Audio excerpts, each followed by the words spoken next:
Greetings, fellow evangelists. This is the launch session.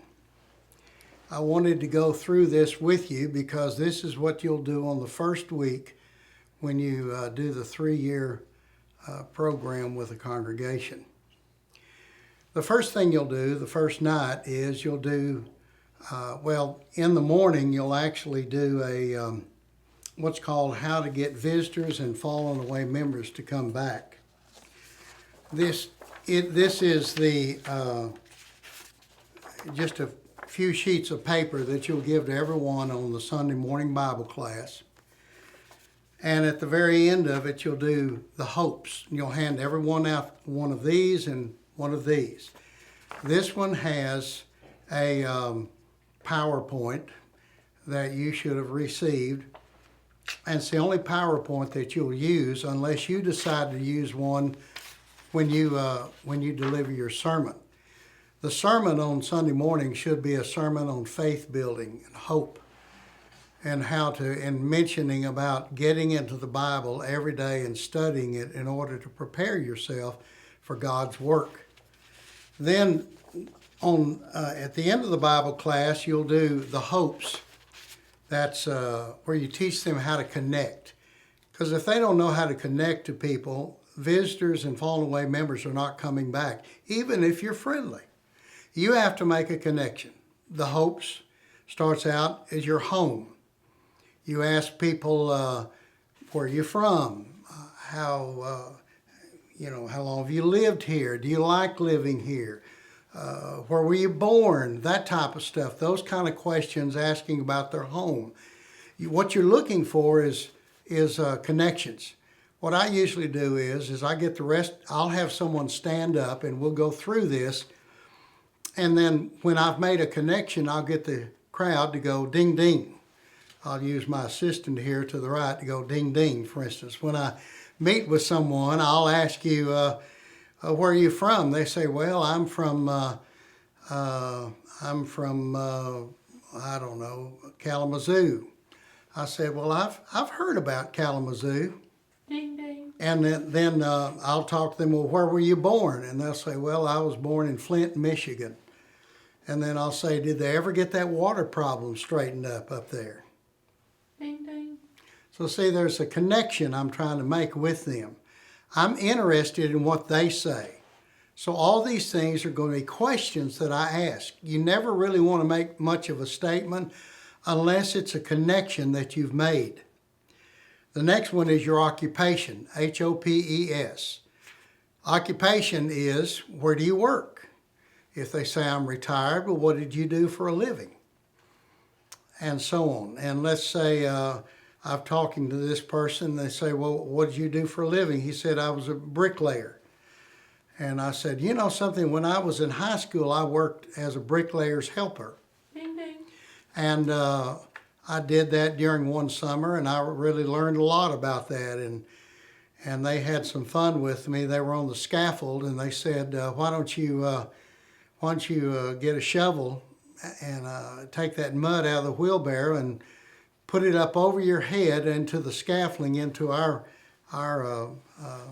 holding tank here. So I did that first, and of course the concrete just went right down my neck, and they had a good laugh. And then they showed me how to shake the shovel, and I could nearly put it all over my head that way. And of course, see, that kind of story then lines us up and connects us with that. Then the P is the preference. How do you like this weather?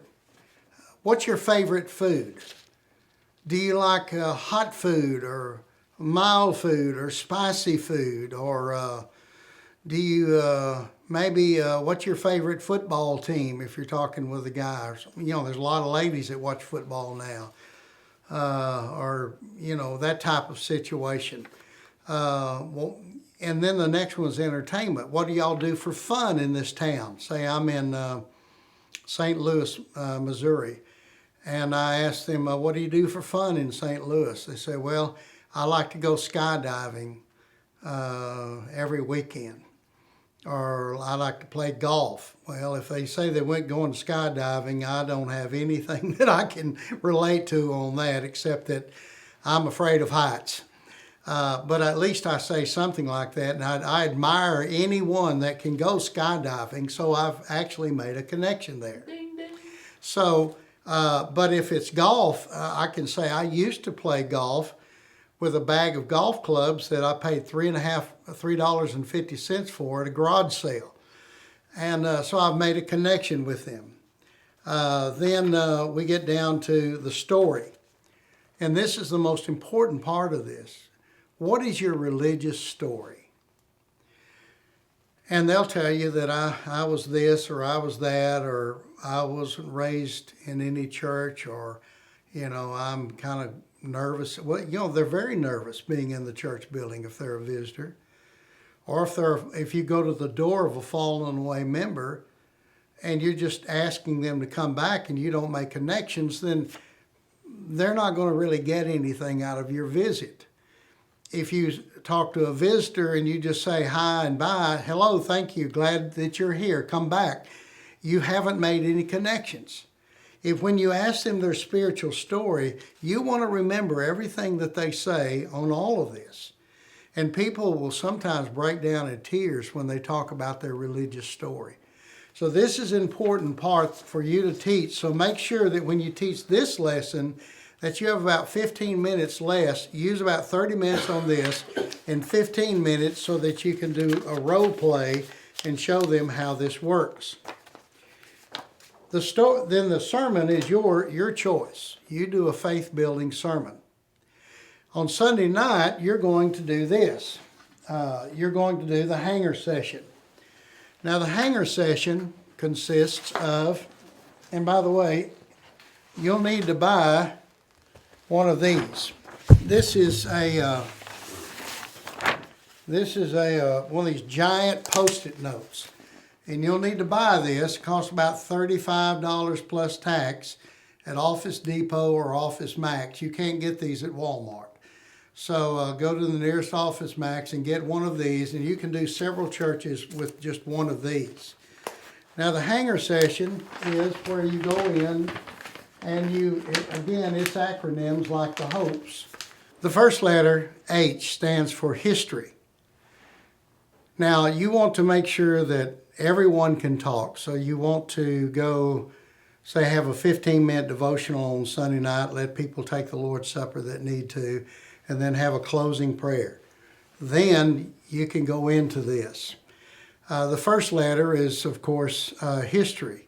What's the history of this church? When did it begin? What's the largest attendance you've ever had? What are some of the things you've done in the past in order, activities to bring people in, to work with the community, and so on. Then you go into advantages.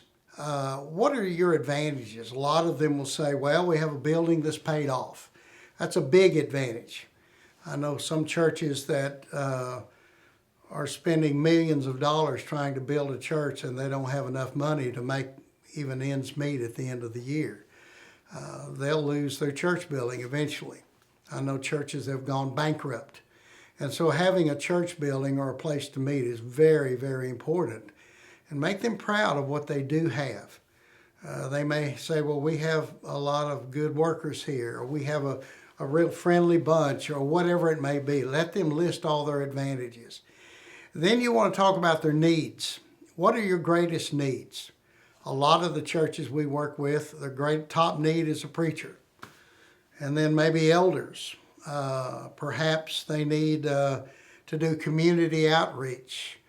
You can talk about some of the workshops that you do, like how to study the Bible, or on giving, or something like that. And you can talk about those things as well.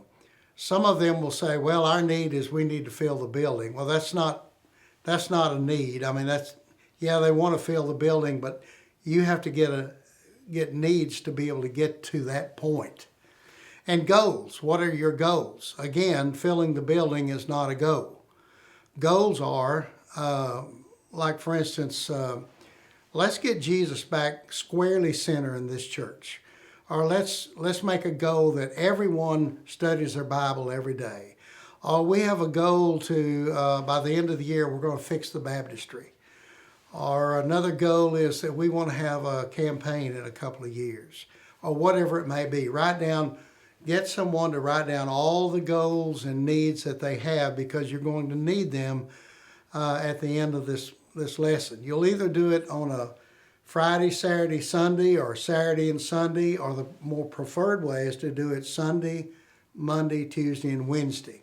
That way you have more time with them and you have more time to listen. You're going to have to come up with 12 goals and needs that you're going to have to put on something for the very last lesson. Then you go into the excuses. Now tell me all your excuses why you can't grow. And they'll smile, but then really urge them to talk about it. And they'll say, well, we're too old, or we're too small, or we're too this, or we're too that. And let them write all those excuses down, because they may have trouble talking then, but they're talking about that all the time when you're not there. So let them go ahead and get it out. And then at the end is a resolve. Ask them for a scripture that they'll use for a resolve.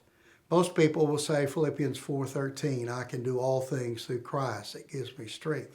But they may have another passage of scripture. Just as long as it isn't something like Judas hung himself. I mean, whatever pleases them, then that's and what they want to do, then use that as a scripture.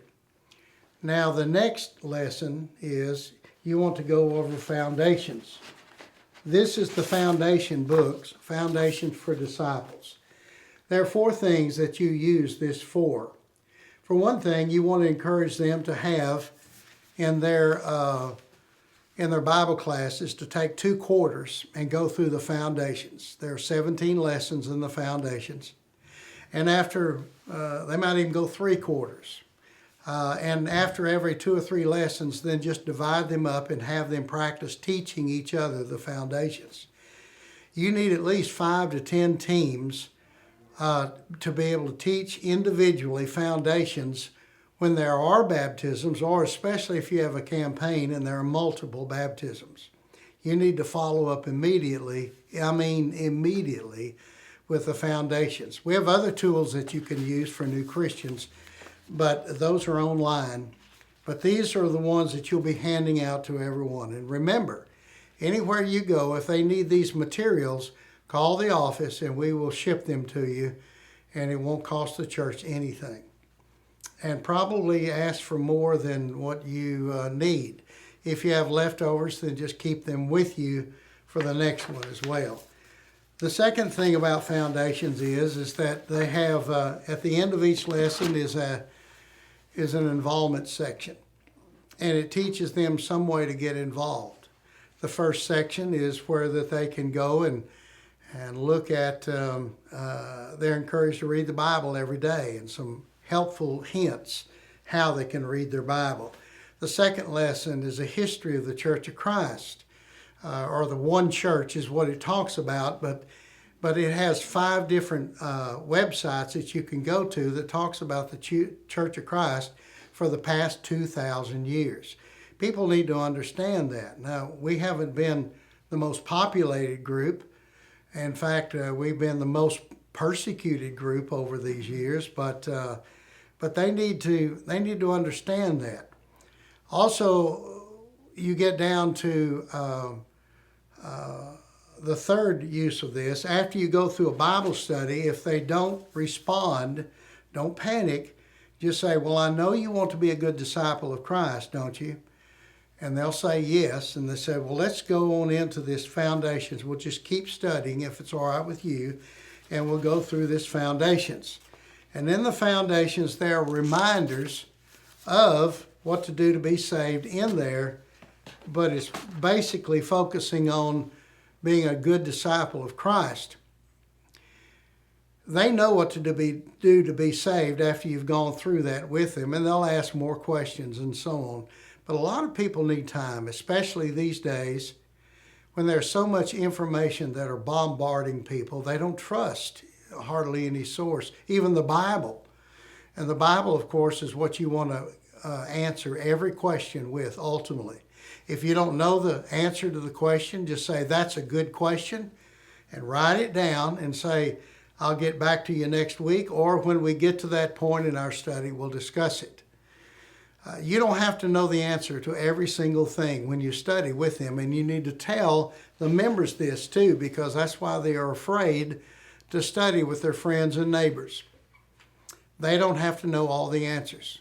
But when they get through teaching this, they will know a whole lot more and feel a lot more confident about their situation with the Lord. And then the final reason that you want to use foundations is that it's a great tool for people to learn how to actually spend time in studying with each other, building teamwork, and doing things like that. You always want to go out 2 by 2. If you're studying with a woman, for instance, it's better to have 2 women to study with her, or a couple. If you're studying with a couple's better, or if it's a man, 2 men perhaps. But you want to make sure that you build teams, and building teams in the congregation is very important. The congregation in Channelview that doubled had ended up building 20 teams, I think. And they are teaching them, and so having that many teams to go and visit and also to be able to study with people, you can grow tremendously over a period of just a few years. Then on Tuesday night, you want to go through the Habanero Visitation Ministry. In order to do that, you will need to buy a few items. One is you will need to buy the Pendaflex, these 4 colors, and they are expandable, and they are file jackets that you want to use. You want the blue and the green, the yellow, and the red, and that's the order that it goes in. The Habanero, and I'll explain the Habanero. Here are the folders. And you'll want to put it in a box like this, for instance. And you'll want manila folders, and those are the ones that you use for the permanent files. Then you'll make a copy of that, and then you'll put a copy in these files. Now the blue files has to do with people that have, all of these have to do with people that have darkened the door at some time or another, even if they were a small child. The blue ones are still in the ground.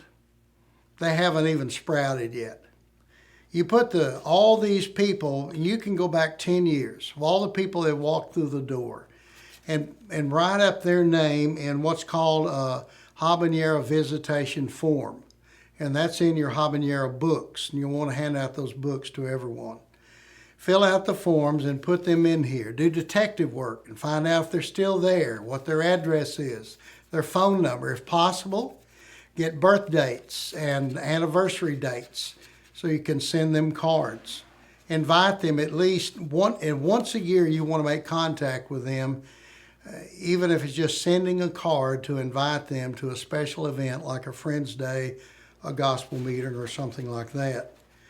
Then the green folders, you are to make, these are the ones that have some interest. They might say, yeah, I know I need to be there. I'm just having trouble getting there. I'm tired on Sunday morning and so on. But they do show interest. You need to contact them at least 4 times a year. And it's best to get something like the Power for Today to take to them, which is a quarterly, and they can give that out to them before the quarter begins, usually in December, as a Christmas gift, you might say, and then come back before the next quarter starts. Giving this out to them, the Power for Today has a scripture for each day. And the problem is that they don't have enough scripture in their hearts. Just like a car needs gas to go, anybody that is going to show an interest in the Lord needs scripture so that the Spirit of God can convict them of sin, of righteousness, and of the judgment to come. And so you want to get scripture in them. So giving them the power for today from 20th century Christian or 21st century Christian will help accomplish that. You just go to the door, and these are for the ones that are real shy. They'll go to the door, but they just have to give them that and ask if they need a prayer and then leave. Now, the yellow ones are the real workers. They're the ones who do the Bible studies, the ones who are trying to get them to place membership, the ones who are trying to get them to come back. And then the red ones, they're the 911. When you have a visitor, you have one of these and these other colors that have visited, they want to go out that week and give them a gift of some kind. You can go to Dollar Tree and get all kinds of gifts that aren't hokey looking and give to people. You can bake cakes or cookies. Those are really appreciated. We have a group called Team Sew at Faith Village that puts together a box of hand-sewed items that you can take out to people, especially in the fall or in the winter. If you need one of those boxes, just call the office. The red team, though, they have to go out preferably in the first 72 hours and at least in that first week. Then the yellow do the follow-up at least every other week. If they don't come back, then you move them down to the green and give them the power for today. And if they still don't show any interest or they're not very friendly, then put them in the blue and contact them at least once a year. And that's how the Habanero Visitation Ministry works. And I'll show you in a minute how we'll deal with that when we come to it. But have gifts to take out. If you don't take out some kind of gift to give to someone, after a while you're just pestering them. And you're going to form a bad attitude. And that's why you can't get a lot of these fallen away members to come back, because they don't have any kind of connection with you. And you definitely want to use your hopes when you talk to them, especially if you're in the yellow or the red group. Now then, on the last night of your workshop, then is when you have you give them you give them stickers. And these stickers you buy you can get at Walmart, and you can go out and give to them. Do you have the stickers? Yeah, thank you very much. Give them these stickers. Now this is called the color coding labels, and notice there are 5 sets and 5 different colors, and you just cut them with a scissor right in the middle, and you give one to each person, and you want them large enough where they can write their name on it. Now, having had this, then you take this and these Post-it notes, and you put them up on the wall. Now, the Post-it notes, you will write 12 different things that you have talked to them about. And you want to put 4 on a page. So whatever their top 12 needs are, that's what you put down. Then, after that, you also want to have and tell them that the lime colored or the last colored goes on this page. So you'll have 3 or 4 sheets out about their needs and goals, and they only get 4 stickers to vote with. Then also they take the last sticker and they put it on which team they want to be on for the Habanero Visitation Team. Red team, of course, goes out immediately after they visit. Yellow team, twice a month. Green team, 4 times a year. Blue team, at least 1 contact a year. You tell them never get rid of any of the prospects you have unless they tell you, no, I'm going to such and such church. I'm never coming back to the Church of Christ, whatever. Even if they're going to another church, you still just want to be friendly and keep up with them. Write them a note. If you know their anniversary or birthday or whatever, write them a card. It's not going to hurt you to do that. And it'll keep goodwill between you and their family. And if they ever go through a problem in their church and they quit going, maybe they'll consider coming back one more time and giving you another opportunity. You also want to close out after you've done this, and they've all gotten up and voted and put their stickers up there. You want to close out with kind words, thanking them for letting you be there, giving them your phone and information so that they can call you if they need you at any time. Tell them what you're going to do when you come back, which will probably be the circle of influence. Understand, evangelist, you can choose what to do. This is not an organization, it is an association of evangelists. And you may have other things that you want to share with them that you have come up with. We ask, however, that it's biblical, that everything comes out of the Bible, or if it's different helps or so on with evangelism, that you're very careful with it, and that you make sure that you don't offend anyone. Please do not go in and just dress down a congregation because of all the problems they have and all the things they've done wrong. You need to leave on a positive note to where that they're going to look forward to the time when you come back.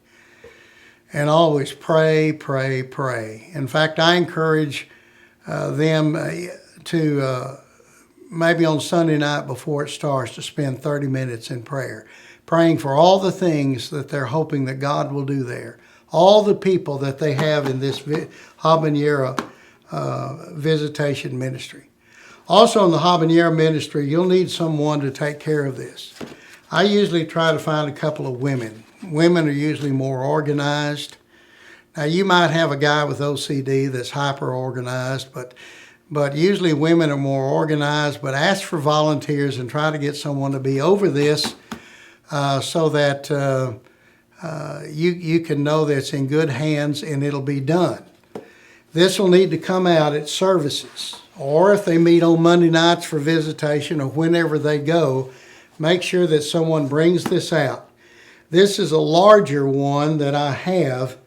I like to use the smaller ones, but Walmart is out of the smaller ones right now. They've gone to these larger tubs, but still it's small enough to where you can bring them out and keep a lid over it, and you can keep up with it and bring them out to every meeting that you have, or like Sunday morning after church, Sunday evening after church might be better.